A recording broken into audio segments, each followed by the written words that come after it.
Hello, everybody, and welcome.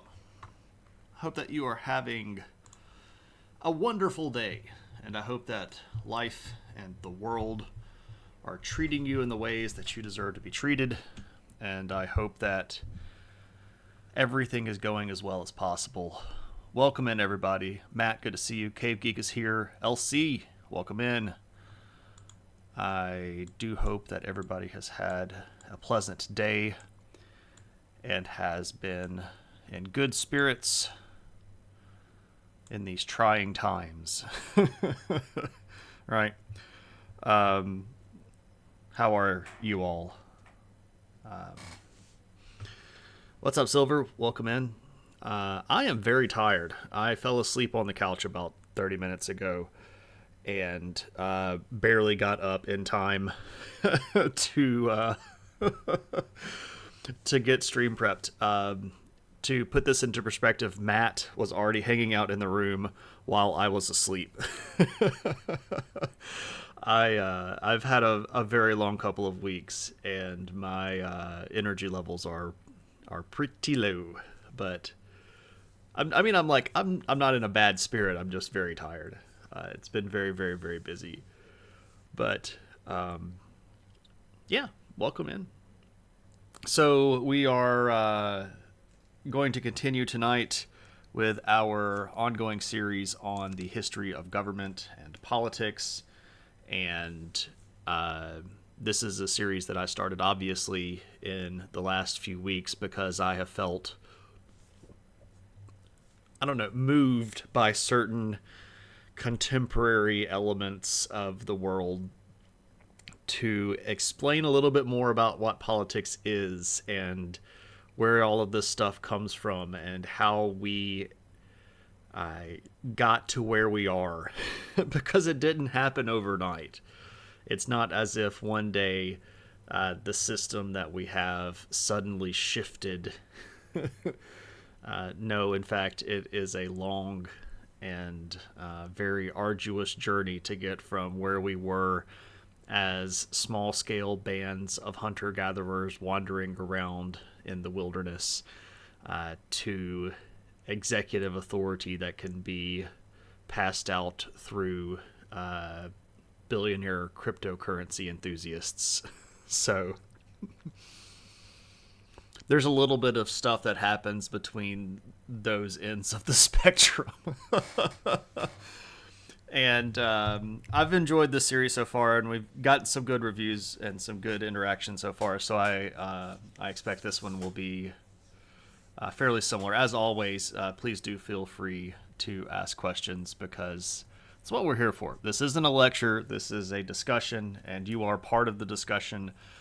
I just happen to be the dude with the camera and the microphone. Everybody else is just sort of relying on the fingers to do the typey stuff. But we're all kind of in this together, and we can help each other learn, and we can push each other to think differently in good ways, because we might not all have all of the answers individually, but in many cases we do have all of the answers if we just put our minds together, right? If we just put our minds together and think about things wisely and come to common sense, good compromises, we can fix so many things. So many things. But this is part 4, and unlike history or adventures in history that I normally do, these are a little bit more interdependent on each other. So if you have not seen episodes 1, 2, or 3, you'll still be able to get a lot out of this, but I will be referring back to specific things that I have talked about already, and I'd be happy to answer questions, but I might also give an explanation and then go, for more, see episode so-and-so. So we are following the development of government and politics as human society becomes more involved. And we started with politics in the smallest social units that we can recognize historically speaking, and these are called bands which were really just little groups of people, probably not much bigger than 50, probably smaller than 50, if we're being honest. In the 30s is much more likely, who were hunter-gatherers wandering around and trying to make it in the wilderness. And then we moved up to our concept of tribes, and then we kind of moved up a little bit further in last episode to these things called chiefdoms. And today, by the end of the stream, we will have the concept of a state. And states are obviously something that is a fairly advanced political concept, given the trajectory and growth that we've seen so far between the previous little pieces of movement. Mo people, mo problems. That is absolutely correct. That is absolutely correct. The population size is going to be directly linked to the necessity for new political ideology. We have to come up with new ways to get everybody lined up in the same direction. And with more people comes more problems. Because, and I go back to this metaphor time and time and time again. If I give you money as an individual and I say, you go buy whatever pizza you want, you can get whatever pizza you want. But if I say you go get money for yourself and me and a couple of other people, you're probably not going to get the pizza that you want. You're going to get a pizza that you can maybe convince the other couple of people to get, but you're not guaranteed to get your favorite pizza. And if I tell you to go get pizza for 330 million people like we have in America, you're going to end up with cheese and pepperoni. And that's just the way that it's going to be. And if we're okay with cheese or pepperoni, we're okay. But not everybody's favorite pizza is just plain cheese or just plain pepperoni. So this is politics, right? Okay. So let's talk about our chiefdoms a little bit here, because at the beginning of the stream, they're still going to be around. Pizza is the universal metaphor for many things. It really is a very handy metaphor. So we have these chiefdoms, and again, just a bit of a catch up on what a chiefdom is.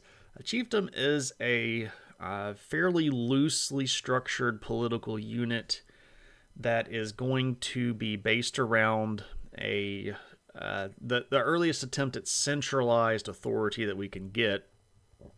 And a chief is going to be a person that can be in a noble family. This is where we start seeing social stratification happen. A chief is not the same as a first among equals. The chief does sort of specialize in the act of government. That is their addition to the group's collective effort. And they're, in many cases, going to oversee a few smaller villages that are sort of satellite orbits around a larger central village where the chief is going to live. So that's where we're going to start today. But this model is fairly limited for several reasons. And one of the biggest ones is that the scope of your ability to project power is limited by population. If you start getting more people, you are not going to be able to necessarily project your power as effectively. Also, at this time period, the chiefdoms that we see archaeologically and anthropologically have a surplus that is allowing people to specialize, but the surplus is not so big that they can have a highly densely populated area. So they're still having to spread out their population a little bit. And when you do that, and you're not around these people all the time, this once again lessens the impact of the central political figure. And if I'm a smaller band that's roughly in the orbit of this larger chiefdom, and I don't like the way that the chief is running things, our entire band can just sort of sever ties and move away. So there's no necessity for me to stay here. I'm not living in a city where my entire livelihood is predicated on the ability of people living further away making enough food for me to survive. Because in a chiefdom, we're not going to have cities. We're going to have villages. And there's a specific difference here. And if you can't force everybody through coercion to participate in the structure of your politics, you are not going to have a true centralized authority. So there are some inherent difficulties with running a chiefdom. Our geographic area and our population size are going to sort of be at odds with each other. And as our populations grow, which they're going to continue to do as we develop new technology that allows us to make more of a surplus, some of these satellite villages might get a little bit more independent. They're going to potentially have little satellite villages of their own. And what this does is challenges the authority of the central chief. So now we might get something like a sub-chief or a vice chief, right?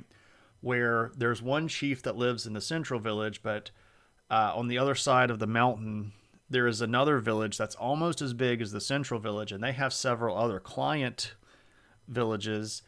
And if they really got angry with the chief, this sub-chief could just declare himself a new head chief, and then what is the other one going to do? Right? The population stuff is going to cause conflict here. Claire, thank you so much for the corgi bits. I don't like how the chief is running things. I will end the chief. And that's quite likely an outcome in bad leadership styles, Tuna. Also, welcome, Tuna, and welcome, Claire, as well. So we end up having some internal struggle in a lot of these chiefdoms, and we start having to come up with new titles. And the anthropological term that we like to use here is paramount chief. So this is sort of like head chief or chief of chiefs. There are lots of terms that you see start popping up in history where you can have a king of kings. In the Persian Empire later on, it's Shah and Shah, the Shah of Shahs, right? Maharaja, right? So not just a leader, but a great leader. So you can kind of see how this stuff starts to compound later on. But the idea here is this is instability. This is not a centralized rule of law. This is not an organized, centralized state yet, but we're moving into a transition period. In this world where we have sub-chiefs and paramount chiefs and vice chiefs, or, chiefs-in-law, whatever you want to call them, we're not in a completely new state of politics, but we're also not in the same state. So there's this sort of liminal transition period, and we're not really exactly sure how long this was to begin with. Some people want to say that it was a fairly long period, and that there was a substantial amount of violence happening between these sub-chiefs and paramount chiefs. Other people seem to think that once the idea of fighting introduced itself, like, and here I mean like actually fighting, here physically violently protecting our goods versus taking goods from somebody else, basically the predecessors of what we would call war. This just rapidly accelerated the creation of the concept of a state, because what else are you going to do, right? Okay, so we have chiefdoms, but we have some really big issues with these chiefdoms. One of them is that the chiefs have specialized in politics, and they want to be able to control things, right? As a specialized individual, you're supposed to be really good at what you're doing. You're supposed to be adding to the collective effort of the group by being a chief. So you're going to want to be able to exert your influence. Let's just be honest here. Human beings like to be in charge, right? A lot of people don't like it when other people tell them what to do. A lot of people want somebody to get out of the way if they're in the way, and they want to be able to get them out of the way if they're in the way. So they want to be in charge of the politics, but especially here, the way that they're going to be in charge of the politics is through controlling goods. And what we see very frequently in a lot of early chiefdoms that exacerbates and becomes sort of the norm in larger chiefdoms is a common store system where chiefs will begin to try to monopolize the economy. And you will go farm, but you're supposed to put all of your food into this big common warehouse. And one of the chief's jobs is to make sure that it gets doled out properly. So this is a pretty good way to make sure that you stay in charge if you're the one that gets to control the way that the food is distributed. You're going to have a lot of social clout for this, but you're also effectively going to be the head of the economy. And this is an interesting moment here because it recognizes a few sort of basic things. Number one, being in charge of politics alone is not necessarily going to give you the control that you want. And politics and government by itself are just one of these developing social institutions. And as our population begins to grow, these social institutions start to become more and more individualized. We develop the concept of an economy. We develop the concept of organized religion. We develop the concept of politics. But these are always going to be at odds with more traditional institutions like concept of family or concept of marriage, right?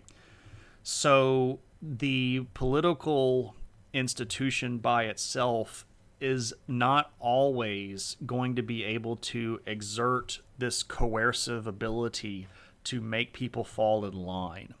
So they're going to have to reach out to some other thing to get their power. And remember here, as we increase our population, we're also increasing our power, because this is something we talked about extensively in the first of these streams. Each individual in our collective unit has a certain amount of power within them. And politics is ultimately convincing people to let you use their power. And a government, in the most rudimentary function, is a system that allows us to collectively use our power for things. And as long as we were all in agreement in our little group of 30, we could exercise governmental power without a lot of politics being involved. But as we've added more and more people, we've also added more and more power. But then we have to start impressing people. We have to start courting favor. We have to start, brown nosing. We have to start doing all kinds of things to convince people that might not be very close to us to hitch their power onto our wagon, right? So we have a problem with centralizing power, and early uh, or the chiefs are going to start doing stuff like trying to take over the economy. Uh, they're also running into a very basic problem, and we don't think about this very much, or maybe we do. I don't know. It's very hard for a chief to have a personal relationship with every single member of their chiefdom. If some of these people live very far outside in little villages that are satellite villages around us, they may only come to the central village if they have a problem or if they are participating in a particular event or holiday or festival or religious ceremony. So you don't necessarily have a strong personal connection with these people. And because of that, they are not as likely to trust you with their well-being.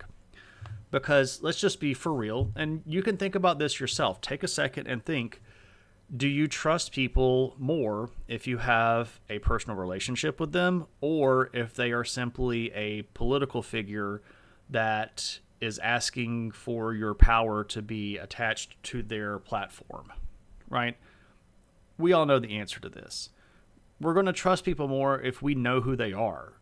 We're going to trust people more if we have a sense of their actual character. We're going to trust people more if we can see them act as well as speak. You can say a lot of things. You can try to give me a speech to get me involved with your political position. But if I can't watch you on a day-to-day basis and see what's happening and see how you're actually using my power, I don't trust you as much. So what this does is it creates a disassociative level of doubt between these villages and the central chiefdom, especially as our chiefdoms get bigger, because then the population continues to increase and it's almost impossible for the chief to know everybody. So how are you going to trust this person? This is why chiefs switch out so frequently, right? This is why we see so much turmoil sometimes in chiefdoms splitting or reforming. You trust... Okay, so... Okay. Silver Pills is trolling us here, saying that he trusts politicians more than people I know. Maybe you trust some politicians more than some people you know. I'm sure that we all know that one person that we would not trust with anything. And we would trust some random person just because of the law of big numbers. We would trust a random person more than we would trust that person. But in most situations, right, it's going to be harder for us to fully and deeply believe that this person who we don't have a relationship with, who we don't know very well, who lives far away, is going to have our best interests at heart.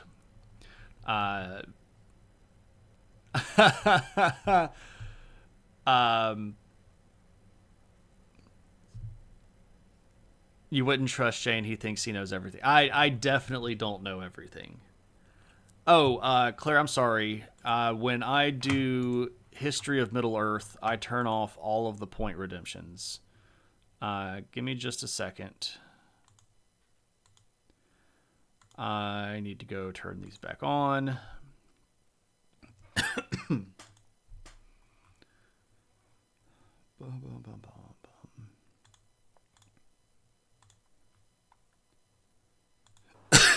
Pardon me.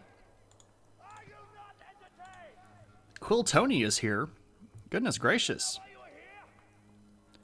Well, hello, Quill Tony and the Quiltonyites. I don't know if that's the official name of the Quill Tony fan club, but it sounds really cool, right? Quiltonians, I guess, could also be a useful... hello, Tony and friends. Sparky Pugwash, thank you so much for the follow.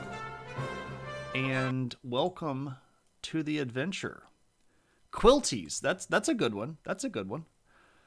So let me say hey to everybody that came in with the raid. Sparky Pugwash, welcome in. Rosaline, welcome in. Winch, good to see you again. Welcome back. Mark Songs, hello, hello, hello. Chad's here. Welcome in. Um, so, hello, everybody. If you don't know who I am, my name is Shane. I am a college teacher. I teach history and anthropology and sociology. And normally on my stream, we talk about stuff that happened a long time ago. And we have been doing a series for about the last month on the history of government and politics. And I've been trying to explain a little bit more detail behind how we came up with governments and politics in the first place. And this is sort of in result of how crazy things have been lately. I do study archaeology, and I have been to many cool places where archaeology is happening, and have been lucky enough to participate in some archaeological activities. But yeah, it's pretty fun if you are actively involved. I do sort of joke that the most of archaeology is kind of this, right? This is sort of my archaeology joke, and this is you running the archaeology sifter. Because if you're not, yeah, exactly, you've got it. If you're not one of the 3 or 4 people that are in charge of the dig, you're just doing this all day. But a boring day sifting is still better than the best day in the office, right? You still get some cool stuff if you're running the sifter, right? But that's a lot more archaeology than Indiana Jones was ever archaeology.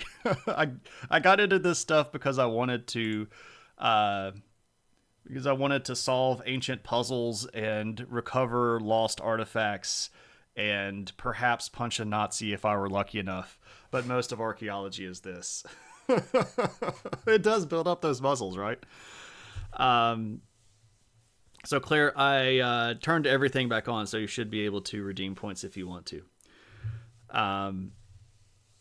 Well, I mean, Silver, if you want to get involved and if you want to go sift some stuff, I know people that are always looking for help. They can't pay you, and they're usually not going to be able to get you there or take care of you while you're there, because archaeology is unfortunately running out of money at an alarming rate.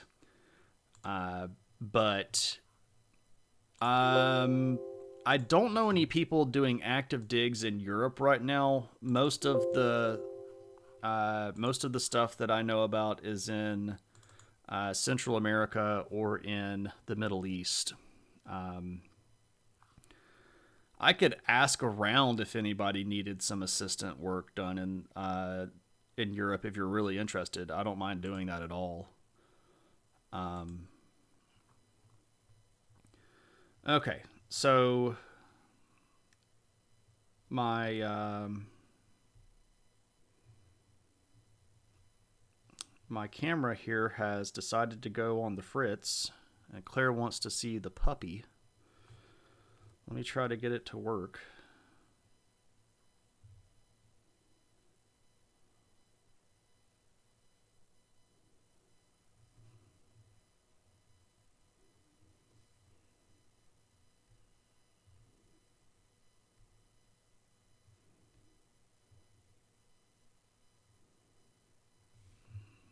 I'm not sure exactly what's happening right here. Here we go. All right, got the camera working. Let me call the puppy. No, it's okay. We'll call Kaylee real quick and we'll get her in here. I don't think she's asleep yet. Was just in here a second ago.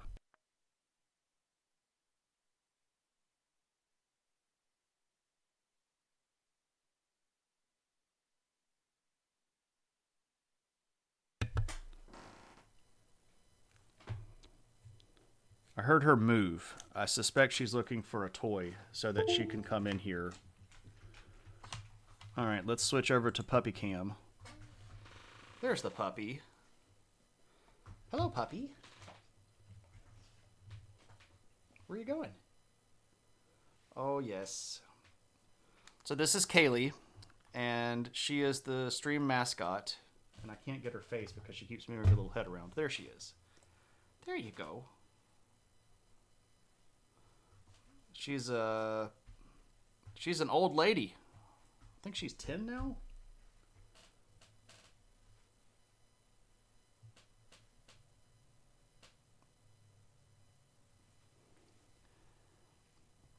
But she's a good girl. You want to shake? No, you want to lick my hand? Here, shake. No, stop licking my hand. Shake. Shake. There you go. Good girl. Good girl. Oh, yes. She might be old, but she's still the puppy of war. And she's still interested in battling and chasing squirrels in the backyard and woofing at the neighbors. She's a big baby, is what she is. Just a big baby.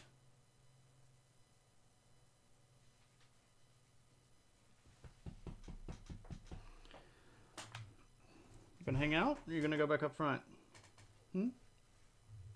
Okay, I mean, you can hang out.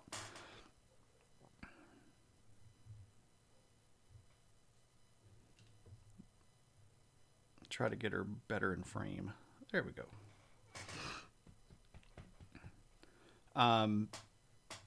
So anyway, we have been on stream tonight so far. Oh, I should give Tony a shout out. So if you are not already following my friend, Cool Tony,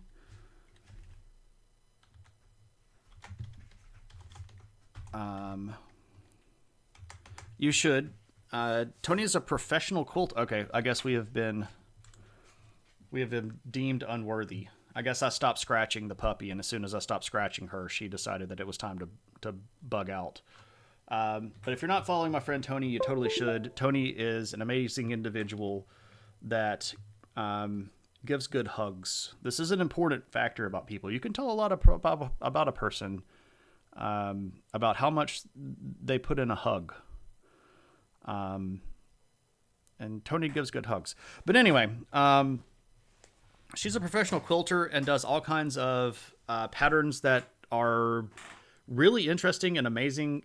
Recreates paintings, does pixel art kind of stuff with quilts, does a lot of work for charity, and is just a delight to be around. So you should totally go give Tony a follow and participate in her chat. I stop by whenever I have time, and I saw Tony go live, and I was going to pop in earlier today, and then I fell asleep on the couch. It's been a long week.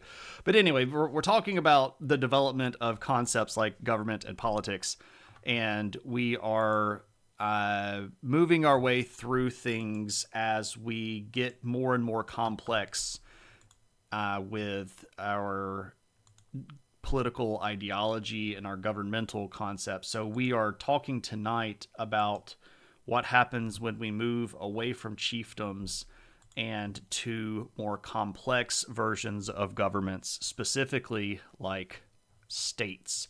But we're not quite there yet. We're still transitioning out of chiefdoms, and we're talking about some of the problems that a chief is going to face. And we mentioned that one of the problems is that it's very hard to centralize power as a chief, because you are basing everything around coercion. You're basically having to threaten people to follow you, or you're having to sweet talk them. And people can be sweet talked, sure, but they don't like being threatened. And if you are trying to keep everybody in line and you've got a fairly large chiefdom with multiple villages that are answering to you, it's just not really easy to do. Our populations are growing. It's hard to handle everything. You might try to co-op the economic structure as a way to legitimately run the government that you have, but it's not going to be very easy to do that because people get mad and they'll break in and they'll steal food, and then you have to kill them or beat them up, and it just starts getting really, really messy.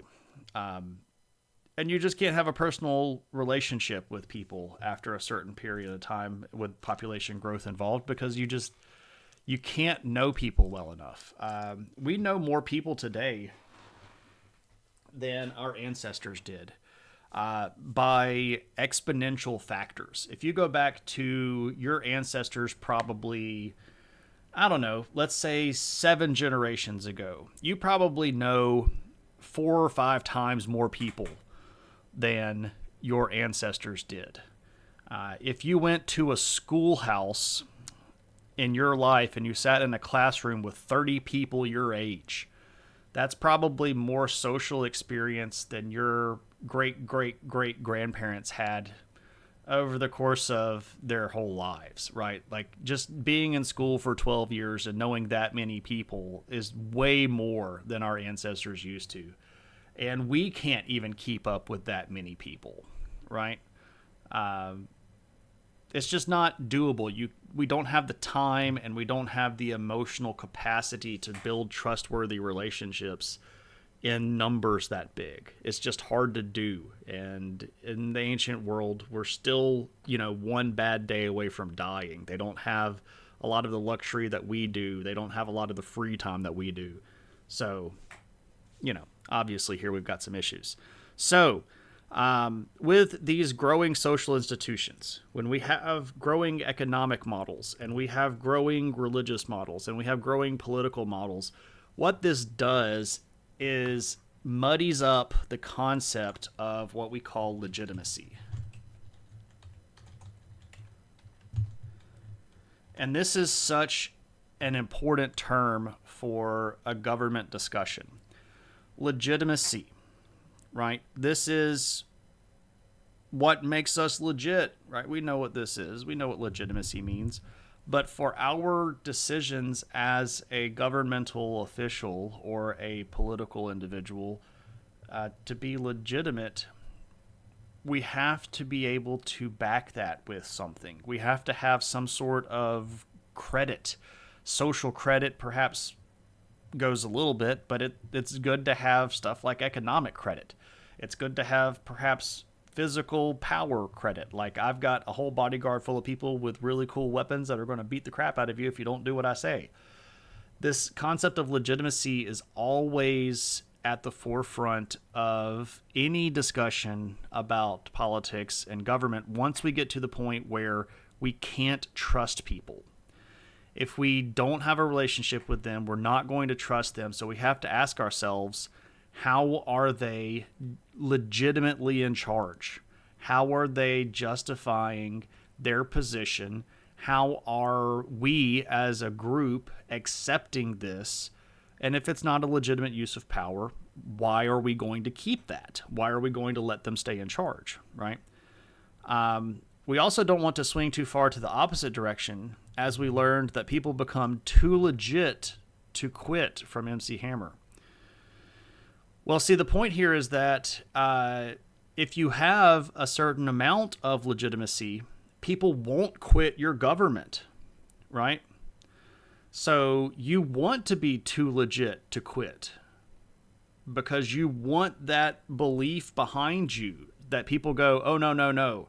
There's no doubt that the person at the head of our political structure is legitimately exercising that power on behalf of all of us, the population. We want our chief to be too legit to quit. But the problem that we're facing at this point historically is that we might have a chief and another chief that's almost as big as the big chief, but the big chief is, just sort of traditionally the one that's supposed to be in charge, but we actually like the sub chief better than the big chief. So the big chief is not legit and we quit. So this is a question and we have to answer this somehow. So how do we do this? What's the answer to the legitimacy question? Well, the answer is the creation of the state. And somewhere 1,000 Marxists all cried out and were instantly silenced. There was a disturbance in the proletariat. Yes, indeed, the state. So, what is this? YouTube just woke me up in time to get a signal to see the real me. I don't have any idea what that means. I have literally no concept of what that sentence means, dude. Could you elaborate, please? So what is a state, and why are we so ensconced with this concept that things have to be states? Well, a state is a political institution, right? And it is established to manage and defend a society that has been stratified and that has a set border. That's what a state is, right? We're trying to defend and manage this society. And how are we going to do that?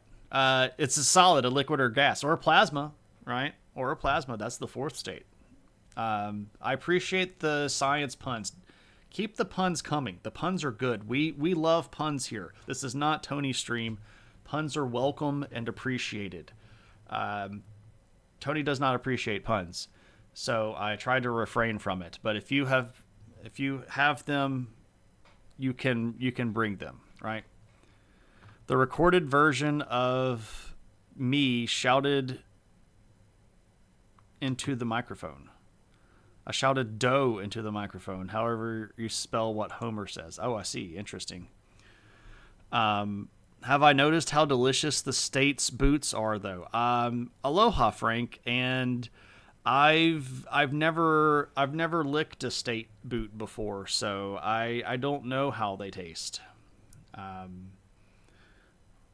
I guess I could say that, and then other people might say that as a public teacher at a state-funded educational institution, I'm really just a bootlicker for the nanny state.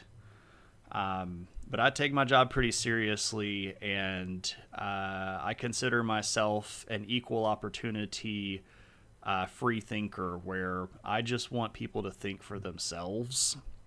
And my job is to get people to learn how to think so that they can think for themselves, because I would much rather have a group of people in a population that has critical thinking skills and can think for themselves, because I would rather honestly have a person that legitimately thought through everything and looked at evidence and came up with a different opinion than me, than somebody that agreed with me but had no idea why. Because I think thinking is important. So you can take that for whatever it's worth. Thinking is a big deal. We should do way more of it. There's a point where you got to stop thinking, though, and that's where anxiety kicks in. And I'm not so good at stopping, right? Once I get going, I like to envision every potential catastrophic end, right? It's just the way that we go. Anyway, so we come up with the state. Now, it's worth noting here, and if you've been in just about any political science class, or if you've ever been in an anthropology class, or even my sociology class, or one of my history classes, it's sort of the standard thing here to go, okay, now there's a difference between a nation and a state. And there is a difference between a nation and a state. A nation is a group of people that has a shared culture and identity and language and history. So nations can be states, but states don't have to be nations. And in some instances, you have states that are comprised of multiple nations, right? There are somewhere around 5,000 different nations of people on Earth, and there are fewer than 200 states. So that gives you a little bit of a baseline of what we're talking about here. You can have a nation without a state, and you can have a state that is not directly tied to a specific nation. You might have a dominant nation within a state, and then other subcultural nations among them, but not every state is the nation state. And somebody is going to yell Hegel and run deeply into continental philosophy now, where we don't have to go. We're not there yet. I'm actually wondering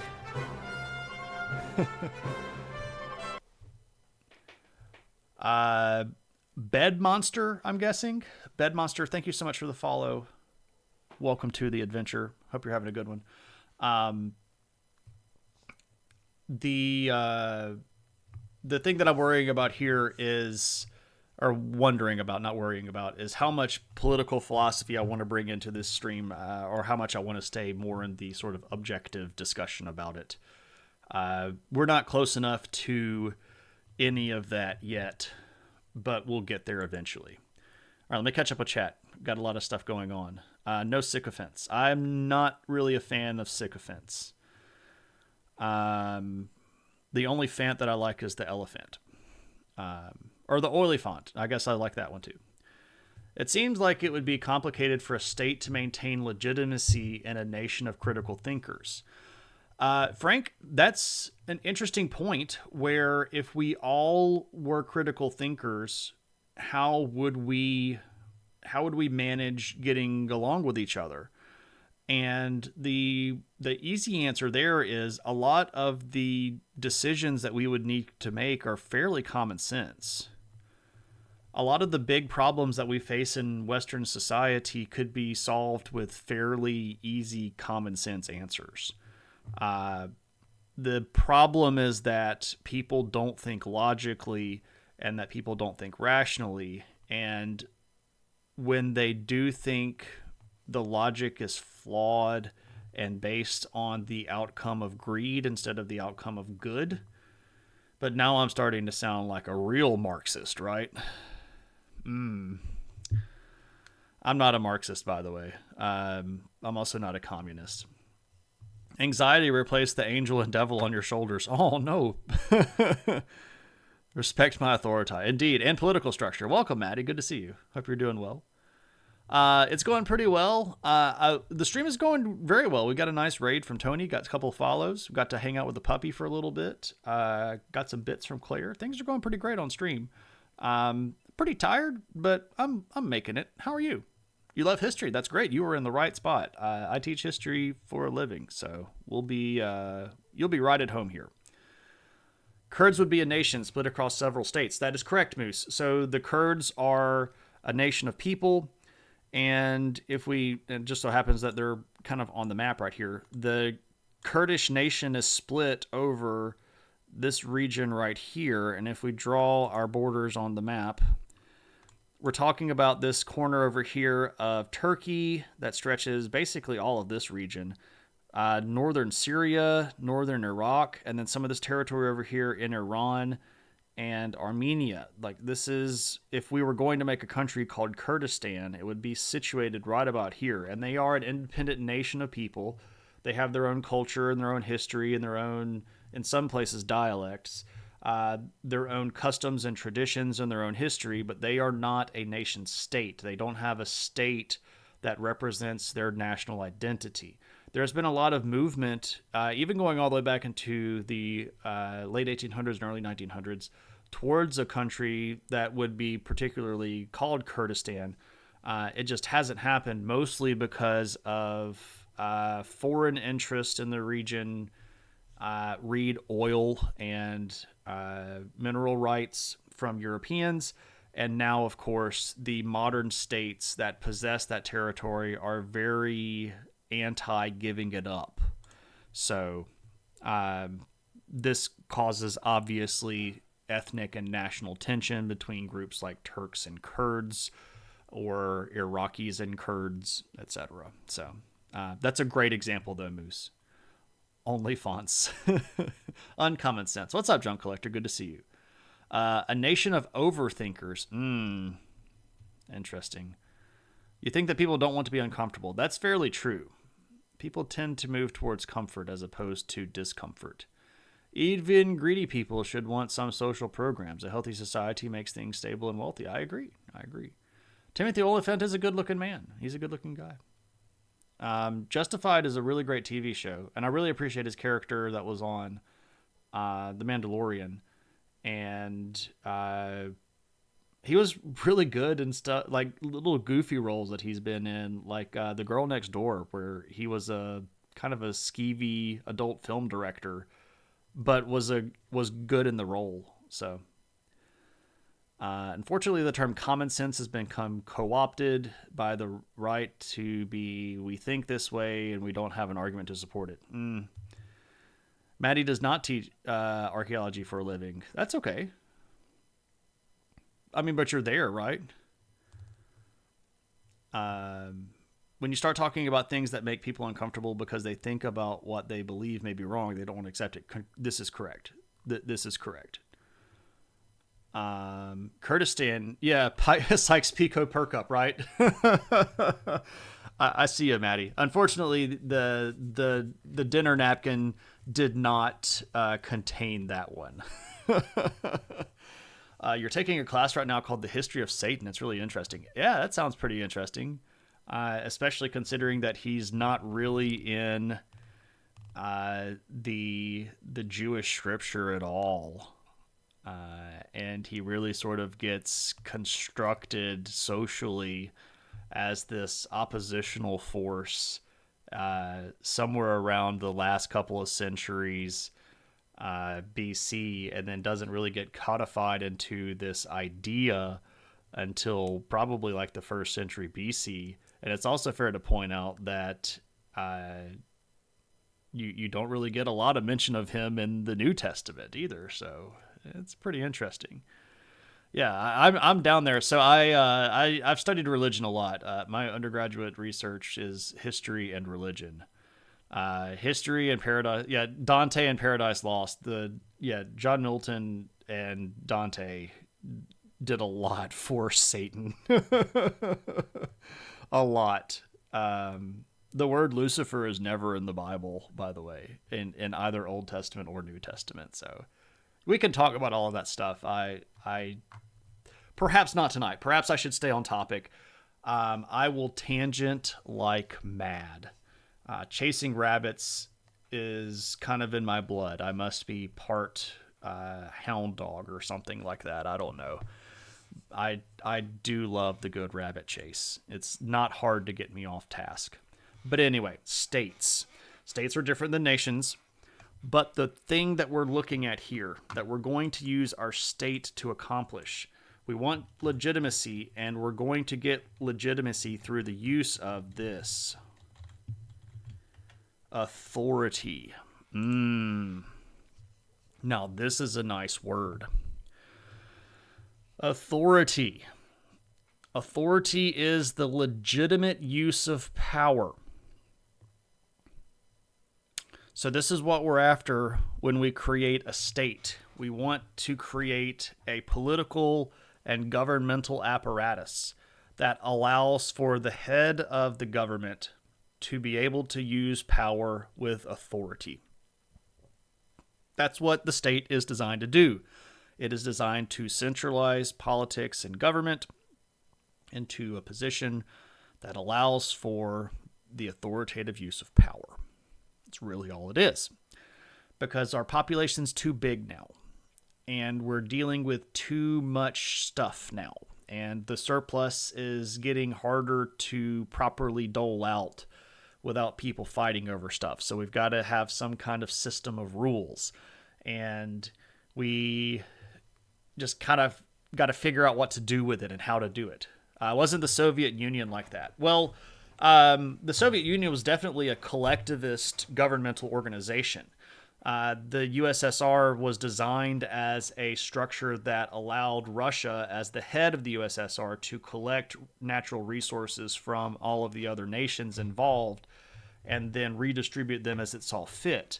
Now, it did not claim monarchical power like the early rulers that we're talking about now did. They claimed that they were doing this with the collective power of the people. And they said that the Soviet government was legitimately in charge through collective effort of the people, and that they were exercising their power on behalf of the collective identity of the people. But it's fairly clear here that the leaders of the Soviet Union were really just super interested in running things for their own benefit and did not really give too much of a hoot about what the average person in the commune thought. And the Soviets were really just a nice idea that they used to hoodwink the mass populations into thinking that the government was working for them. Which is why they could do things like the Holodomor in Ukraine and starve people by the millions. Exactly correct, right? Now, what's interesting here, and we can kind of use this to draw a parallel with this ancient structures. If we're looking at the first states here, we're using this to accomplish the same ultimate goals. And that is, our oldest uses of authority are with monarchy, right? So this is kind of the new thing. A monarch is going to be different, right? We've got monarchy. How convenient that the people who disagreed with them were purged. Sure, very convenient. It seems hard to answer people who think power legitimizes, and so all exercise of power is authority. Yeah. It's obviously wrong, but hard to argue against without just announcing that my ethics are better than your ethics. And Frank, this is the key to the issue, right? This gets right back to literally the crux of the problem. If we have a government and we're going to allow this government to represent our collective power, we want to have some say-so in how that's done, and we want the people that are in charge of it to act in a way that's towards our best. And we want that person to have the same ethics that we do, and we want them to share the viewpoint that we do, but they don't always. So if they don't share our views and our ethics, how do we consider them legitimate? But this is why we needed, in this situation, to create this structure. I don't know if needed is the correct word, but this is definitely why the people at the time saw the need to create the state as a way to go, I have this position because within our government, there is a position called king or monarch or some other word that we might call, like lugal. This is an old term, for king or shah or emir. There's a bajillion words that we could put here. Czar, right? They needed this apparatus to justify their position because the position already existed, because the chiefdoms were getting big, and to centralize chiefdoms and force everybody into this model, they had to create this idea that they were no longer just a collection of villages, that they were a unified, different political organization. Our boundaries are here. If you are within this jurisdiction, you are under the authority of the leader of our government. And this is a huge mental leap. We today have always grown up under structures where we have boundaries and maps and all kinds of, legal distinctions between citizenship and, statuses and all of these things. There were people in the ancient world that literally went to bed one day and they had never heard of a king. And then they woke up the next day and somebody rode up on a horse and said, you're now under the authority of the kingdom of so-and-so. And they're like, what the crap is a kingdom? And they're like, well, you're now under the authority of this guy and he's claimed authority over this area. And now you have to do everything that he said. And like, wait a second, wasn't that guy chief yesterday? And we're like, well, we're using this new word for him now, and it has a whole bunch of different connotations. Correct. And he doesn't have, I'm not supposed to curse on stream. He doesn't have crap all over him, right? That's how we know that he's a king. We all know that supreme executive power is only derived from a mandate of the masses, though, right? If I were to claim that I was emperor because some moistened bink lobbed a scimitar at me, they'd put me away, right?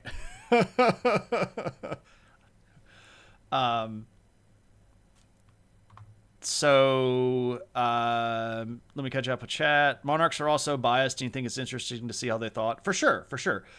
Any person has a bias. Any individual person has a bias. You have a bias. I have a bias. Everybody that will ever happen has a bias. Everybody that has already happened has a bias, right? So we're all individuals that have unique experiences and points of view that are not necessarily in alignment with other people, and we're going to, in very many times, make judgment calls based on those experiences that might not be logical, rational, or backed up by anything other than my gut said so.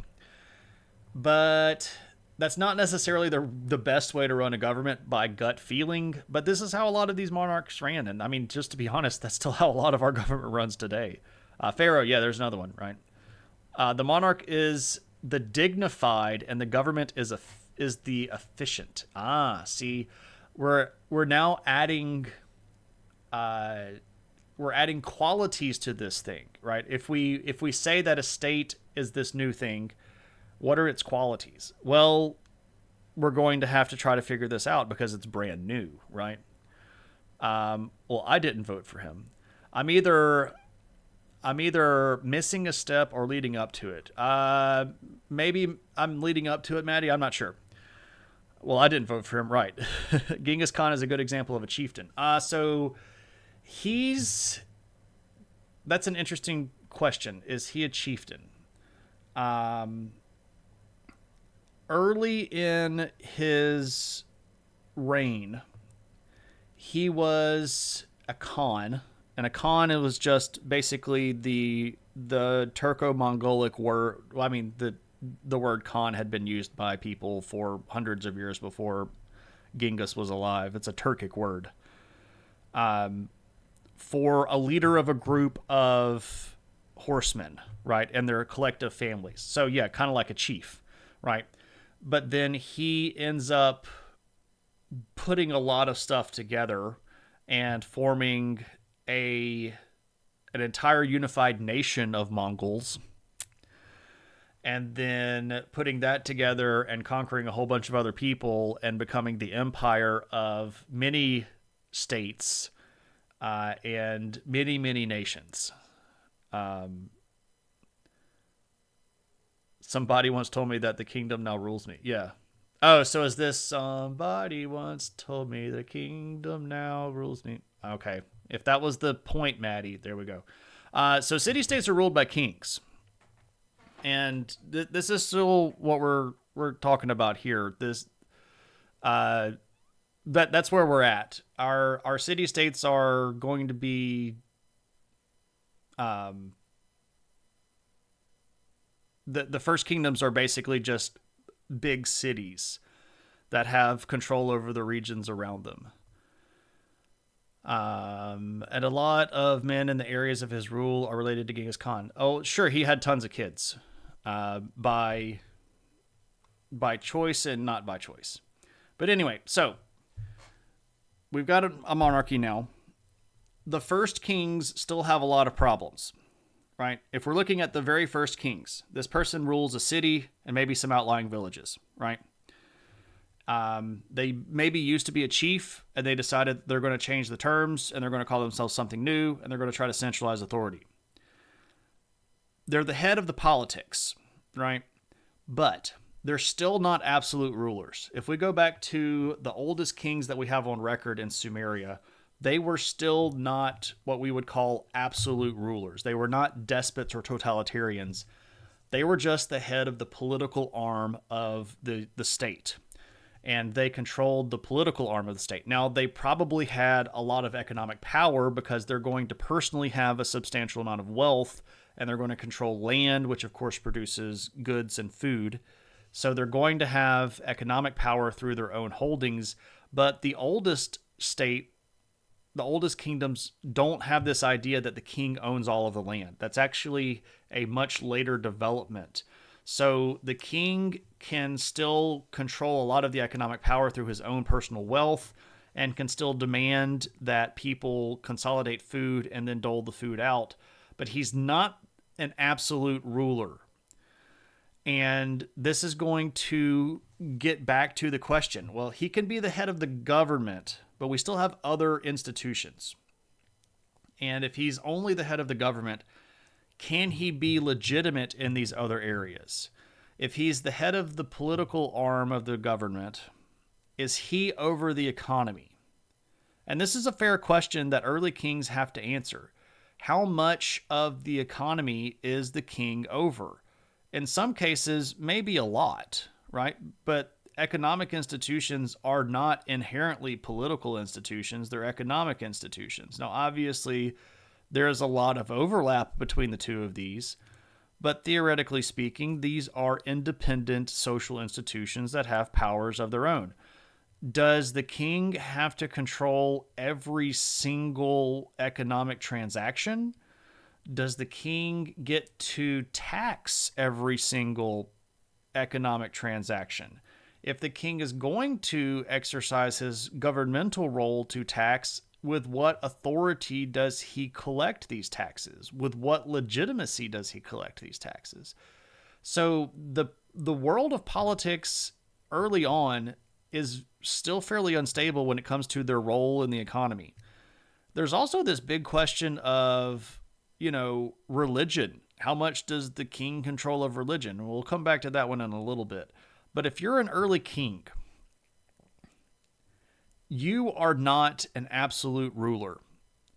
In some cases, you are still relying quite a bit on coercive power to get your way. You're having to threaten people. And this is what brings about these early kings positioning themselves as the powerful warrior, right? How do I legitimize my power? Well, I am the most powerful warrior.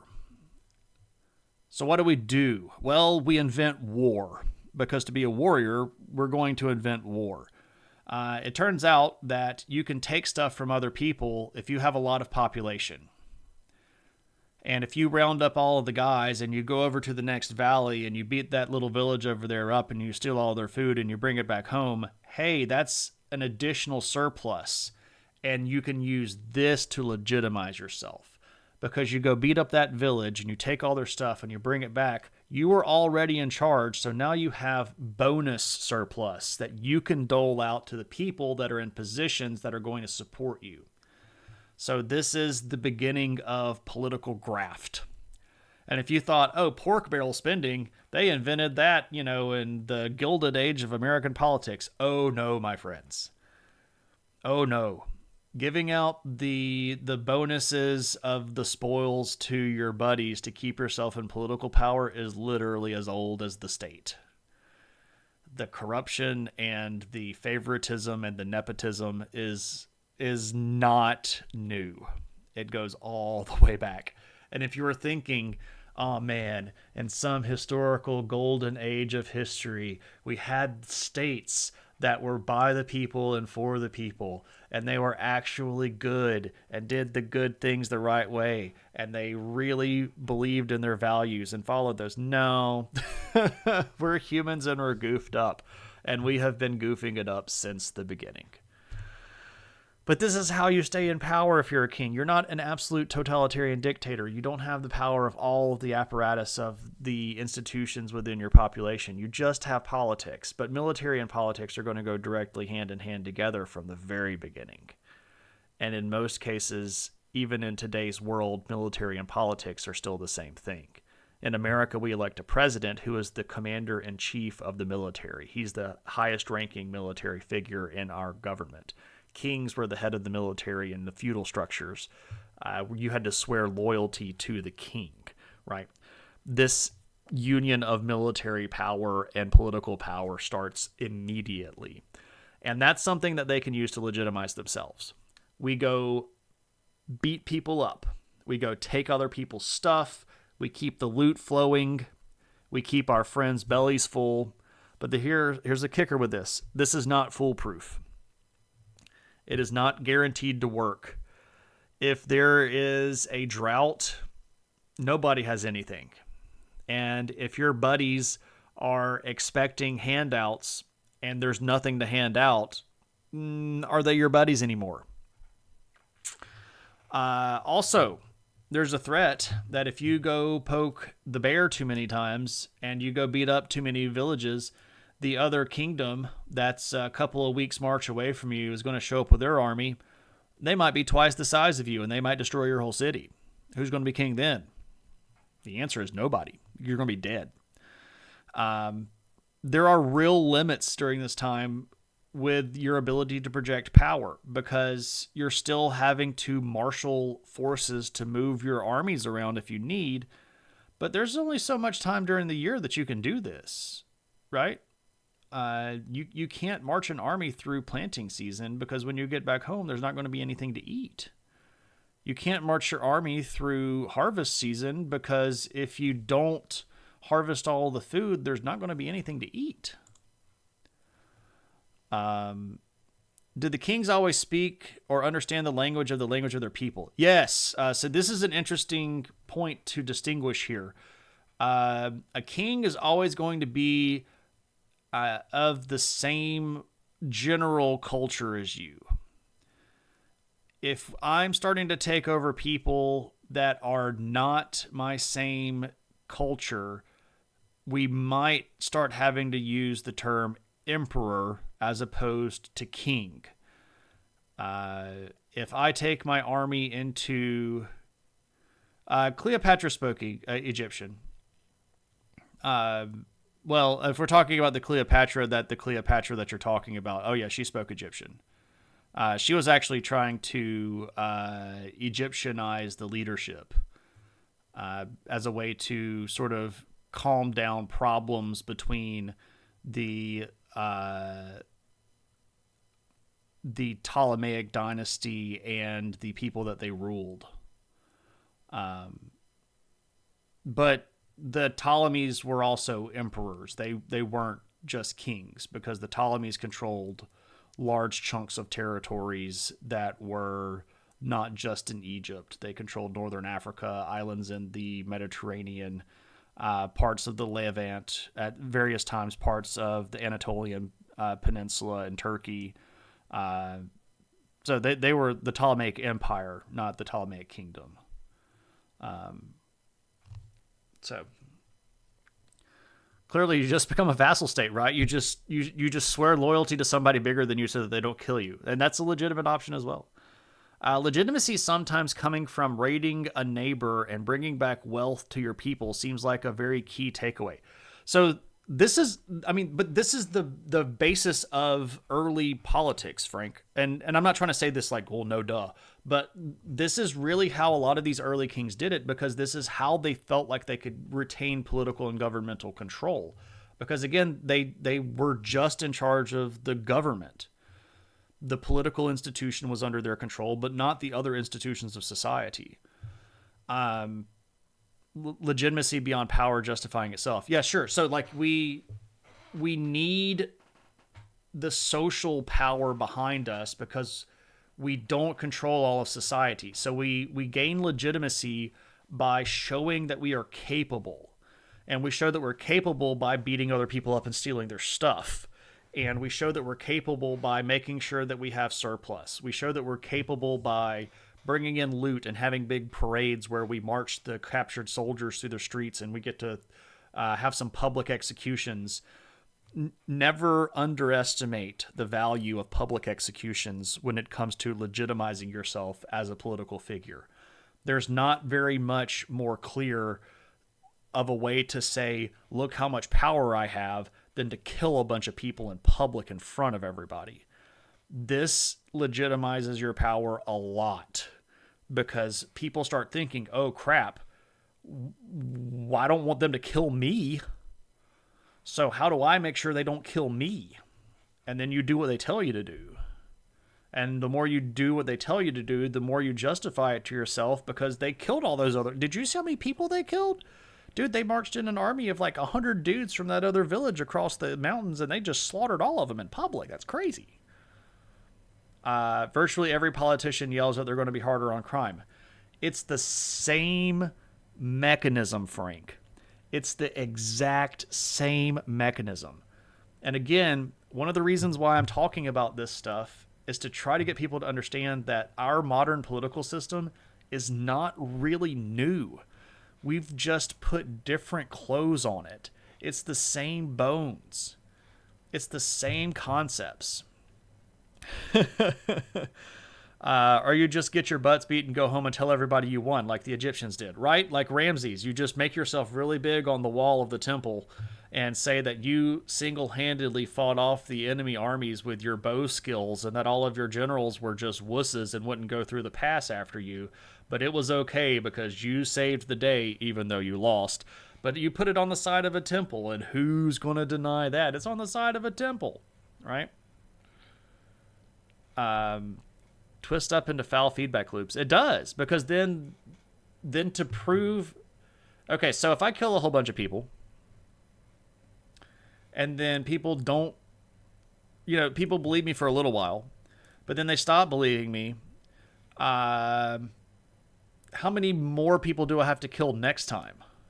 If I killed 50 people the first time and it got me 3 or 4 years of attention, how many people do I have to kill next time to get me that same 3 or 4 years? Is it 50? No, it's going to be bigger next time. It's going to be 60 or 70 or 100, right? Because I have to keep reinforcing that legitimacy. But that's why it's still so fragile early on in these early kingdom phases, because you have to continuously pound the pavement to prove your legitimacy. Let me put this in a not so veiled metaphor here.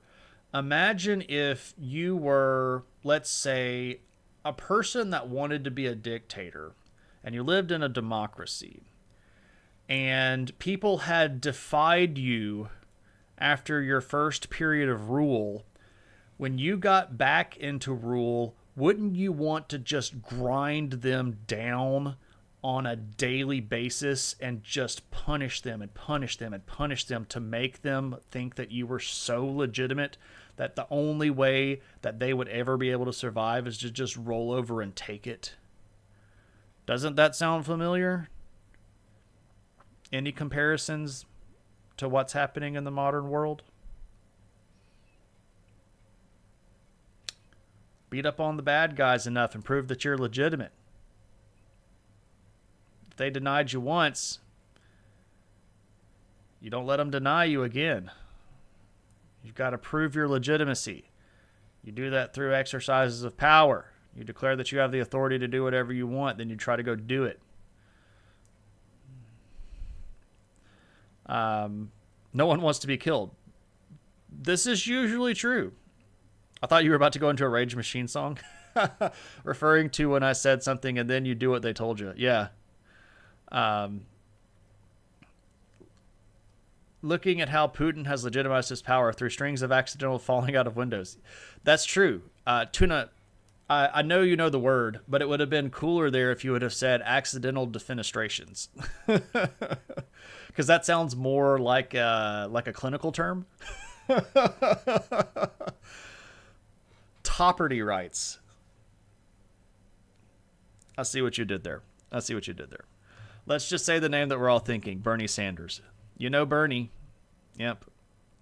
With his endless droning against things that are bad, like, Big Pharma and the centralization of power in the hands of oligarchs.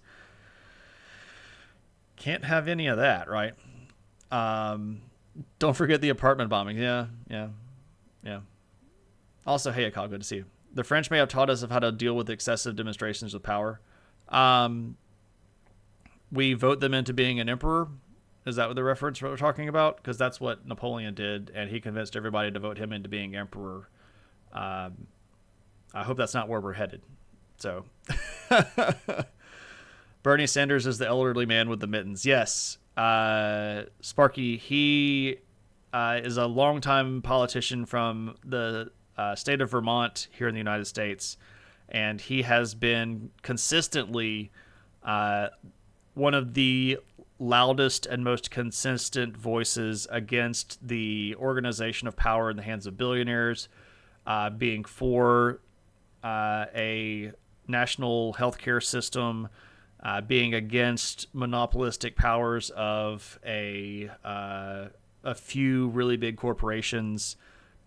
He's been singing the same song since the late 80s and is a fairly well-recognized champion of social democracy. And in Europe, he would be considered center-left. In America, he's considered a socio-fascist, crazy left-wing liberal nut job. But his policies are actually pretty mild when it comes to actual. He's a social democrat, not a pure socialist.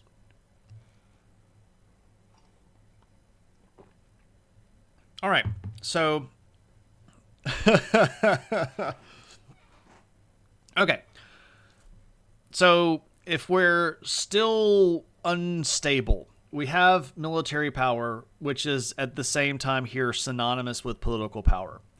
And we have some economic power, but we don't have the corner of the market on the economic power. And we want to stay in charge. How do we stay in charge if we are a monarch? Well, the answer here lies in another social institution. And that social institution is, wait for it, drumroll, religion. That is right. That is right. If you want to be a legitimate ruler, you reach out to your religious institutions and you say, hey, religious institutions, would you like to make a match made in heaven? And here's what you do. You just convince the priests to say in public that gods want you in charge. Instant legitimacy. Because I'm now in my position and I'm exercising the authority of the people, but also because the gods said so. How are you going to fight with that? Now, what this does is has a reciprocal effect on the institution of religion. And as the politics of a group begins to centralize to form a monarchy, you're also going to watch religions begin to centralize and develop priesthoods. Because religion used to be very decentralized, and it used to be something that pretty much everybody did all the time. And you might have a person like a medicine man or a shaman or something like that in your tribe, or a healer or some spiritualist that has some specific skills. And as we specialize, we are going to see people that do specialize in things like religion. Jax, thank you so much for that follow. Welcome to the adventure. So we do see people that do specialize, and we do see some people that are going to be sort of religious figures for a living. But that's going to start changing when we have cities and when we have this new push towards centralization. Because certain priests in the big village that becomes the city are going to decide that they are the heads of the religion, because they're the ones in the capital or the big city, and they're the ones that are going to be able to make the rules. So they start making all kinds of rules. Like a very common rule is the center of religion is the temple. This is a huge innovation. This is a gigantic ideological shift in how religion was supposed to operate. Historically speaking, religion was sort of always happening everywhere. And mysticism was very common, and mythology and folklore was happening all over the place. And if I wanted to commune with the gods, I could go sit beside the river, or I could go sit on the top of a mountain. But if I'm going to centralize religion, these priests are now telling me that the only place that I can go to commune with the gods is the temple. And they're also going to say that if I'm going to go to the temple, that they have to do the stuff. I don't get to do it anymore because I'm doing it wrong. They're the only ones that know the actual way to keep God happy. So I'm going to have to go to the temple now, and I'm going to have to employ a priest to do some ceremony or rite to me or for me, so that I can use them as an intercessor between me and God. Now, I can do some small-scale stuff, But religion is going to start shifting towards these centers of religious power. And in many ways, this is the beginning of centralized and organized religion as a whole, as opposed to something like a folkway or a set of religious beliefs as opposed to a religion itself. So the leaders of the religion are going to start centralizing power, and they're going to say stuff like, you've got to give us money, you've got to give us sacrifices, you have to donate things to the gods, and as his priests or as her priests or priestesses, we're going to be the ones that get to live off of these things, and we're going to also in many cases, control a sizable portion of the economy, because one of the things that we're going to get is land that is dedicated to the gods or dedicated to the temple. And these are things that you're supposed to allow for us to run so that we can keep the temple going. So we're centralizing religion at the same time that we're centralizing political power. You just remember people putting pictures of him wearing the mittens on different memes.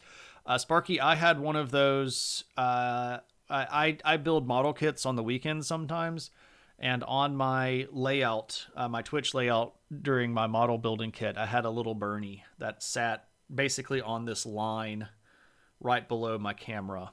So, not a lot of sarcasm around here for sure.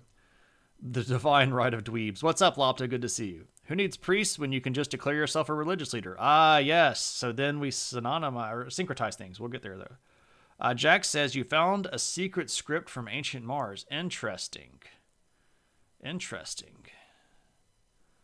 I've unlocked a new way for you to articulate this thought in my mind. This religious legitimacy decouples legitimacy from the well-being of the population. It doesn't have to harm, but it no longer definitely causes some help. There you go. Yeah, I follow you there.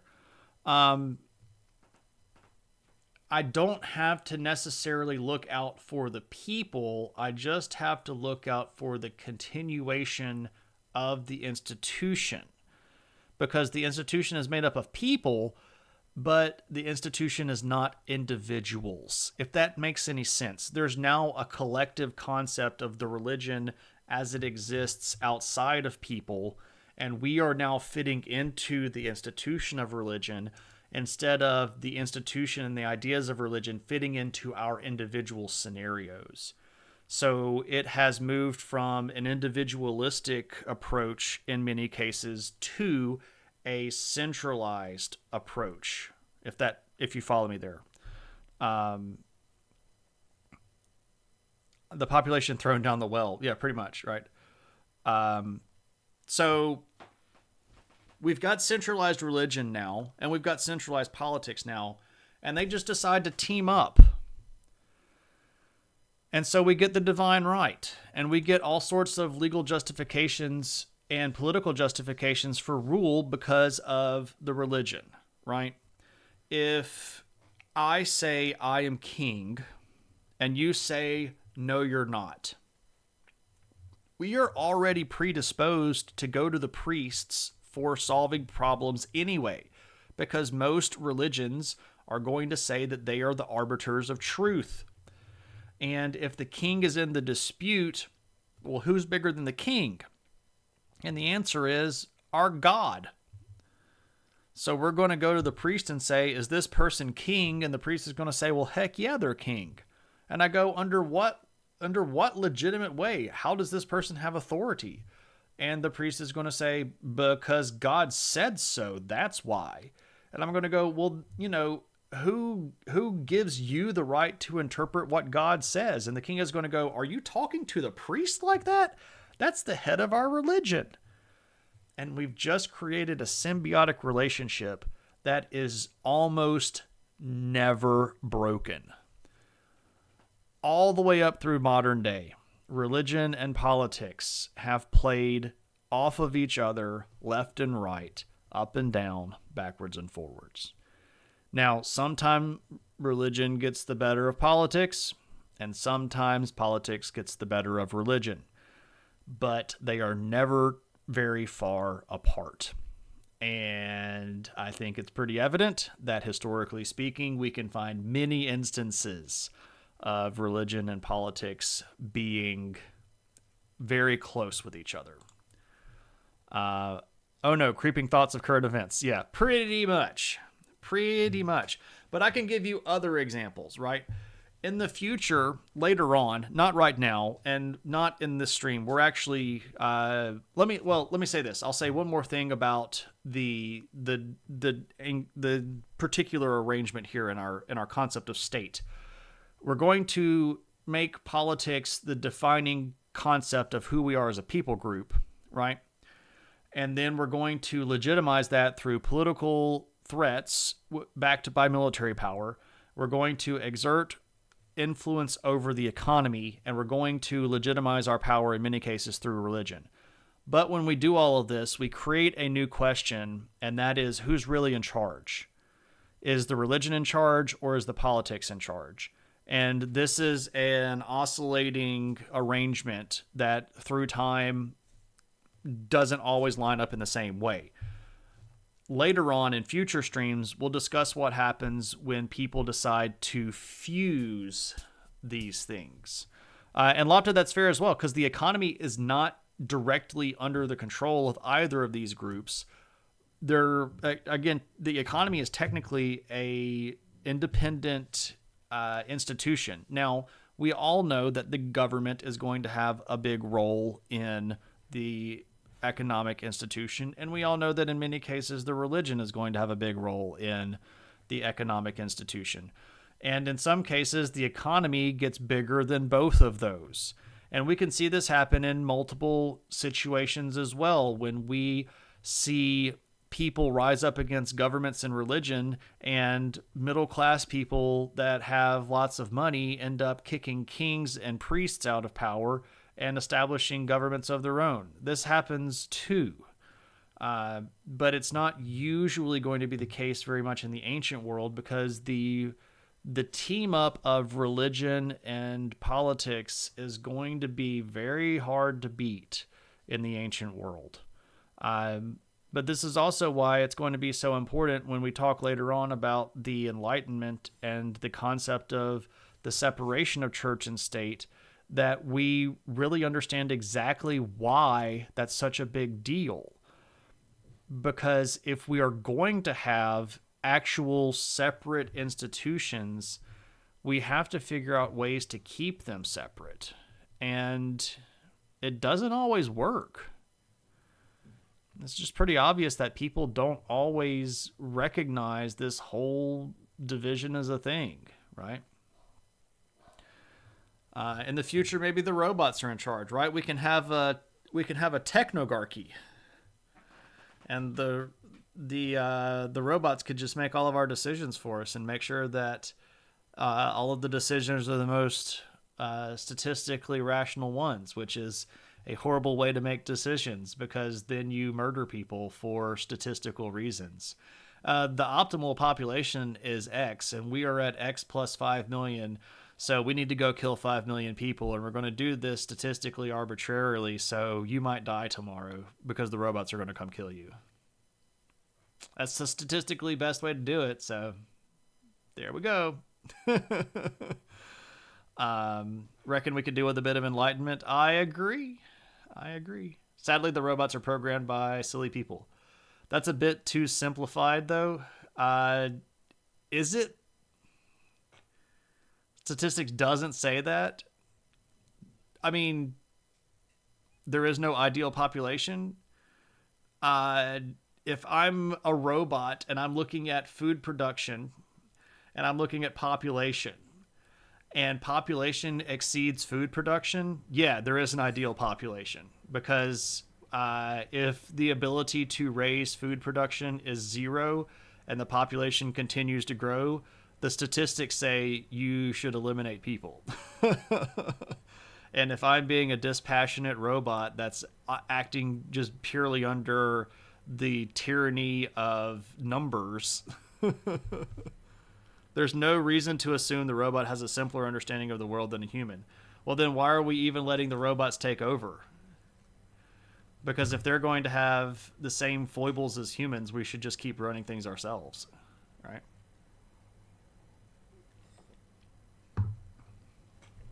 Don't Asimov me. By the way, that is the end of the material that I was going to cover for tonight. If anybody has any questions about any of this stuff, I'd be happy to elaborate. It's easier to make other people believe what I believe if the government forces them to follow my religious rules. That's true. That's true, right? Unfortunately, the robot engineers subscribed to move fast and break things, and they just killed everybody instead. That's true. We could just live in a post-apocalyptic robot wasteland, right? Step 4, Soylent Green. The robots just want to advance enough to get off of the planet. They don't really want to rule. Too much drama. That's possible as well.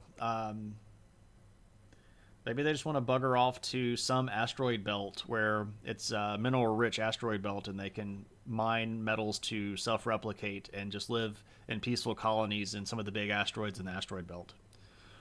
I'd be down with that, right? Maybe there's no humans left, only robots. I mean, we're quite capable of destroying ourselves.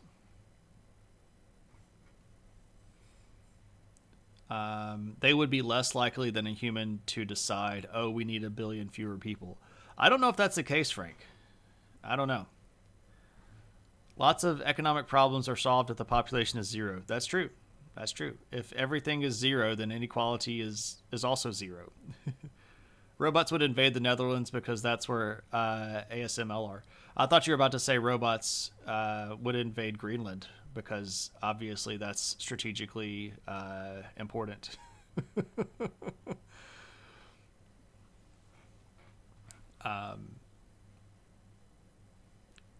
Can't make the best silicon chips without ASML hardware. Yeah, you also need monosodium glutamate. I can't remember exactly how this works, but one of the byproducts of making MSG is used in chip manufacturing. And for that particular byproduct to be made, we have to keep using MSG or something. There's something like that. It's been explained to me once before, and I kind of understood it, but also it was through a text chat, and the context was sort of moving around because there were multiple conversations happening at once. I'm seeing a lot of this development of government through the development of Israel according to the Old Testament. So, Tuna, if you look at the history of the Jewish people in the Old Testament, they are writing quite literally their own story, right? They're writing their own history, their own Genesis. And ancient people knew this stuff just like we know this stuff. And they understood the progression of how people come together and grow. And they wanted to make sure that when they were recording their history, they hit all of the important steps because they were trying to legitimize their state, right? Like the kingdom of Judah as existed in the ancient world was beset by enemies on all sides and wrote in such a way as to try to explain why they had the legitimate right to exist. And this is no different than any other group's writings that try to prove the legitimacy to exist of their own way. Like you can read ancient Chinese philosophy and it follows a lot of these same things. You can read a lot of the old stories from like the Greek myths and find the old establishments of city-states and stuff like that, and it's the same kind of concept because this is just the way that it develops over time. You kind of see it happen and then it progresses through these same sort of steps over and over. I think saying that the robot will make a call that simple is like saying a Go playing robot will obviously do the logical thing and capture these easy to capture stones even though it loses the game.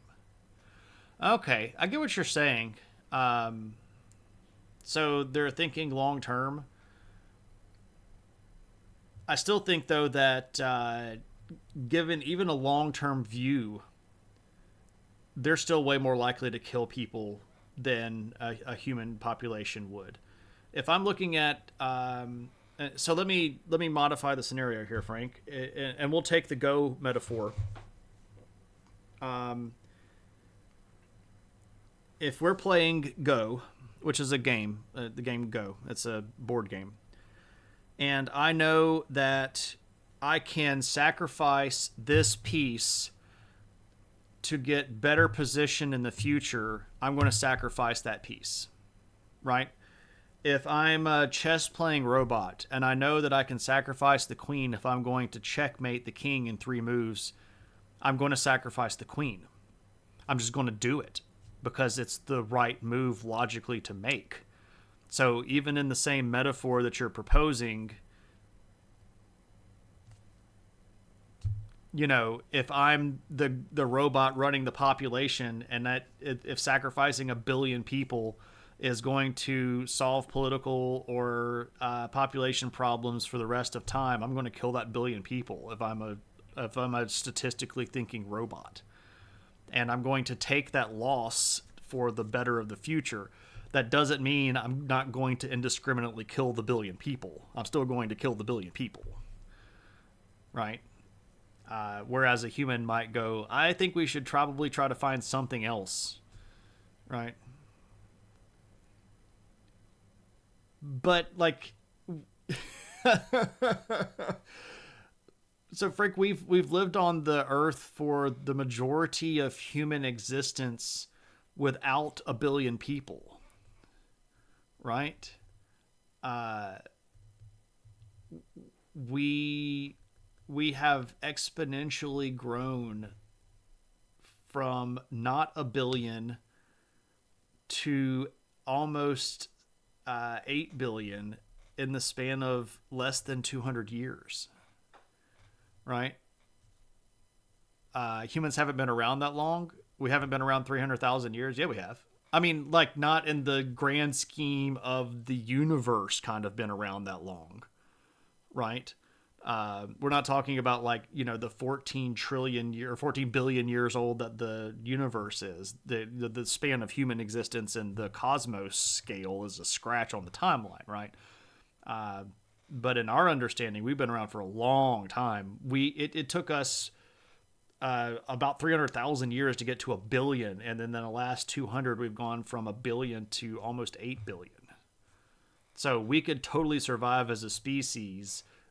And by the way, let me just, before I get flagged as some sort of weird catastrophic doomsday person, I am by no means advocating for the death of billions of people.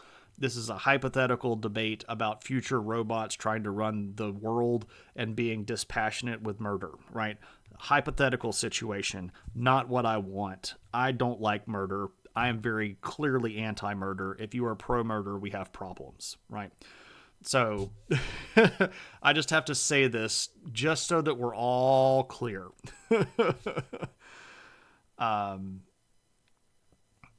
So on Twitch, nobody knows I'm a robot. That's fair, Lopta. That's fair. What's up, Tribble? Good to see you. If robots have lifespans of centuries instead of years, they would be more likely to control populations by birth control. That's true. But the scenario that I'm proposing is one where the population is growing faster and expending natural resources faster than resources can be replicated. So basically, we are growing faster than our ability to feed ourselves. And in the process of doing that, the potential for a robot overlord to say, we need to eliminate population so as to get down to population versus food parity is fairly high.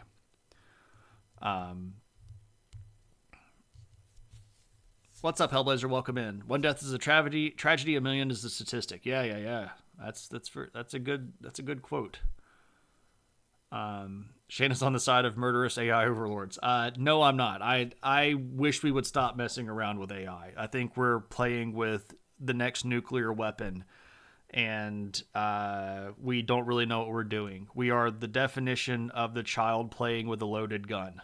And I really think we need to pump the brakes pretty hard on the AI garbage, but we're not going to do it because too many people see it as the golden goose laying the golden egg, and way too much money has been dumped in it by idiot speculators on Wall Street for anybody to slow down. So, unfortunate. In that case, they'd create Soylent Green. They would create Soylent Green, double triple, and the way you would start Soylent Green is murdering people. When you say it's acceptable to sacrifice these stones to win the game, it is, but it wouldn't sacrifice them on a whim. No, sure, I wouldn't say it on a whim. I said that I think you might be upset about the wrong thing, Frank. If I was going to kill 1 billion people, the way that I would make sure to do that dispassionately would be to do it as a random selection of people with certain qualities, right? I would not go, okay, we're going to kill everybody that's, we're just going to kill all the kids. No, obviously that's a bad idea, right? Don't kill 1 billion kids. And even just killing 1 billion older people, that's not necessarily the most effective way to do it, because then you're going to run the risk of killing people that are in essential positions that are going to not be easily replaced because of the loss of their experience. And you don't kill 1 billion people in childbearing years, because then you're not going to have anybody to take care of the kids because the older people can't do it. So you're going to pick 1 billion people at random amongst the then 10 billion or 12 billion population of the earth. That's the random factor, not that we're just going to randomly decide to kill 1 billion people. The decision to kill the billion would be statistically generated, and then the people chosen at random would be the billion.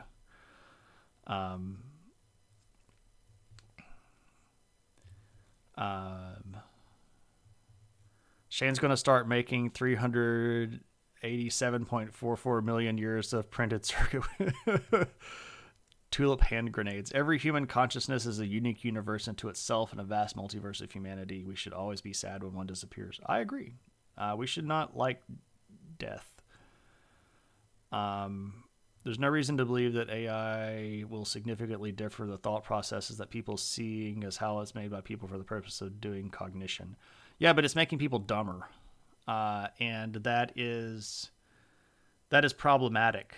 There was a report that Microsoft put out yesterday. Microsoft, a company that has invested billions of dollars into AI, that said that according to their own studies, AI is destroying the critical thinking skills of people. It doesn't matter if it's they're lazy, junk collector. That's why we're the kid playing with the gun. The gun is fun to play with. We're just too dumb to not play with it.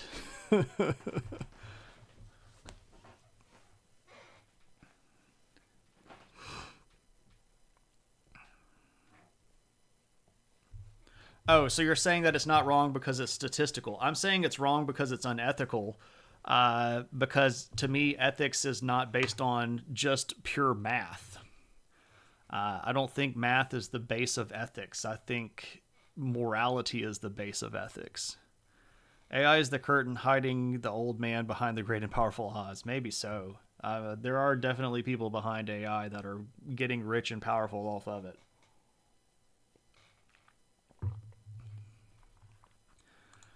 All right. It is probably wise for me.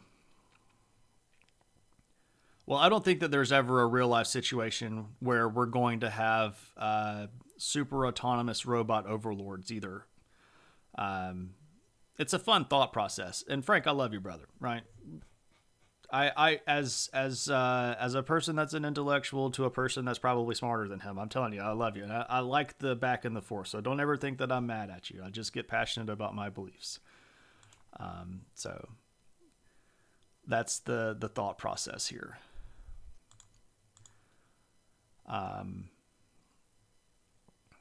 All right. I need to stop talking. That's what I need to do because I've still got to teach class tomorrow. So let us go do ourselves a bit of a raid. I see that friend of the stream, I just have to clarify. Sometimes when I get really passionate about stuff, people interpret that as mad. Especially when I'm talking with my students and they they keep coming back at stuff, and you're way better at it. That no, you're not derailing the pleasant post stream conversation. I just need to stop talking. Like I was going to have to stop talking anyway. It doesn't really matter what we were talking about. I can't talk anymore. I almost lost my voice by the end of class yesterday. So I'm feeling that need to shut up because I've got to teach 3 hours tomorrow. So and you're never derailing the post stream conversation. The post stream conversation is a free for all anyway. What single topic from We Didn't Start the Fire song would I most want to cover in a stream in and of itself? Oh my gosh, I'd have to go pull the lyrics back up. I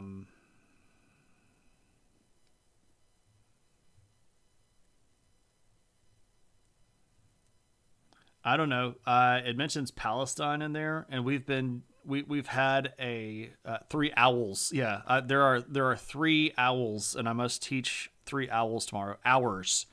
I have 3 1-hour classes for tomorrow.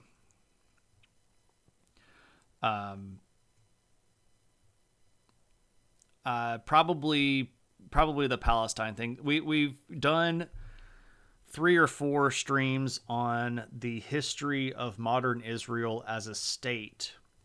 And those streams were continuing at a fair pace, and then people stopped asking for them on viewer request streams. I would be interested in going back to finish that series and try to catch up as much as possible to modern day. So, Begin Reagan Palestine might be a good stream from We Didn't Start the Fire.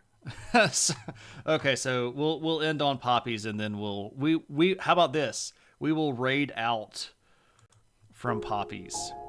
So we're gonna go raid our buddy Aristotle, Begin, Menachem Begin, who was a leader in Israel.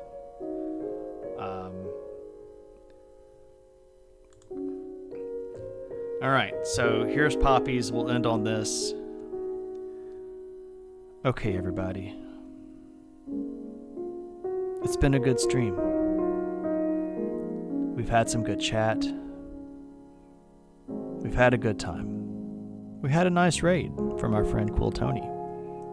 We've had several new followers. Welcome, everybody, to the group. We're going to go raid a good friend. Our friend is Aristotle. He's a philosophy professor. This guy's really smart, streams really fun material, and I'm going to see everybody around, and I hope that you have a good one. And we can look at the field of poppies in central Turkey, beautiful mountains in the background. You don't think you have the adventure hat? That's okay. Doc Fats, welcome in. Thank you so much for the adventure. I hope that you have a good one. And we'll see you on the other side. But I do need to say thank you to all of my subscribers for participating. And I also want to say thanks to all of our friends that are friends on Patreon. And Frank Big Time, who is gifting a gift sub to Lopta. But I gotta get out, everybody, and shout adventure when we get to Aristotle.